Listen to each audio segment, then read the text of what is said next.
Inilah kisahku.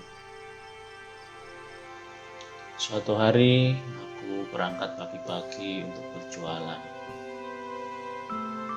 Ini adalah bisnis yang baru yang aku jalani bersama keluargaku serta kerabatku. Karena pekerjaan yang lama lagi sepi. Dan aku perlu semangat mengayuh sepedaku. Namun sampai siang hari tidak ada satupun orang yang membeli daganganku. Oh ya, aku menjual sayur mayur, lauk pauk, dan nasi rames. Biasanya ada saja orang yang membeli, tapi hari ini sampai siang yang terik aku mengayuh keliling desa, pindah desa, tetap saja tidak ada seorang pun yang membeli daganganku. Aku merasa letih dan aku pun berinisiatif untuk berhenti sejenak untuk sekedar melepas lelah.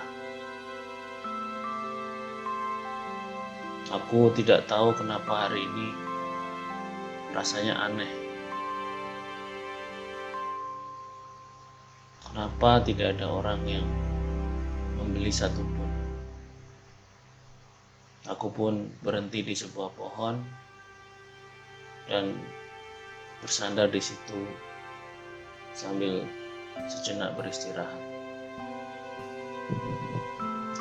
Aku berpikir bagaimana seharusnya aku menjual ini. Nanti kalau pulang, bagaimana kalau tidak dapat uang? Sementara pengeluaran untuk membuat masakan itu cukup banyak. Tapi ya sudahlah. Kemudian aku pun melanjutkan perjalananku lagi. Nah, ketika aku sedang melanjutkan perjalanan, aku melihat seorang bapak-bapak tua dengan tongkatnya sedang duduk, dan aku lihat di sebelahnya sepertinya barang dagangan yang dia miliki. Aku tidak tahu apa itu. Sejenak aku berpikir, apa yang harus aku lakukan? Dan karena diriku sendiri sepanjang hari ini belum mendapatkan pelanggan, aku hanya bisa berpikir dan diam di dalam hati. Dan tiba-tiba ada suara yang seperti mengatakan, tolonglah orang itu, kasihan dia. Aku berpikir mungkin itu suara hati nuraniku yang berasal dari Tuhan mengatakan untuk menolong orang itu. Kemudian aku bilang ke Tuhan, tolong Tuhan, jangan sekarang. Bagaimana aku bisa menolong orang itu sementara aku sendiri susah? Aku masih berpikir sejenak, dan akhirnya aku pun melanjutkan perjalananku sambil menengok sebentar ke arah belakang. Dan rupanya gerakan ini semakin kuat. Nah, akhirnya aku berhenti di depan bapak itu dan mengulurkan 2 bungkus nasi rames yang kupikir semoga itu cukup untuk membantu dia. Tiba-tiba bapak itu berkata, wah, terima kasih banyak, nak. Alhamdulillah ada yang menolong, karena seharian ini perut saya belum terisi apapun. Saya juga sedang beristirahat sebelum melanjutkan perjalanan berikutnya. Terima kasih ya, nak.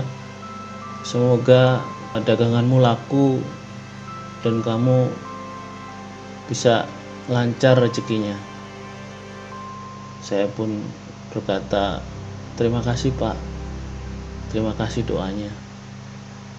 Nah, setelah itu ketika aku melanjutkan perjalanan, rupanya doaku seperti terjawab. Satu persatu daganganku mulai laku, bahkan hampir habis.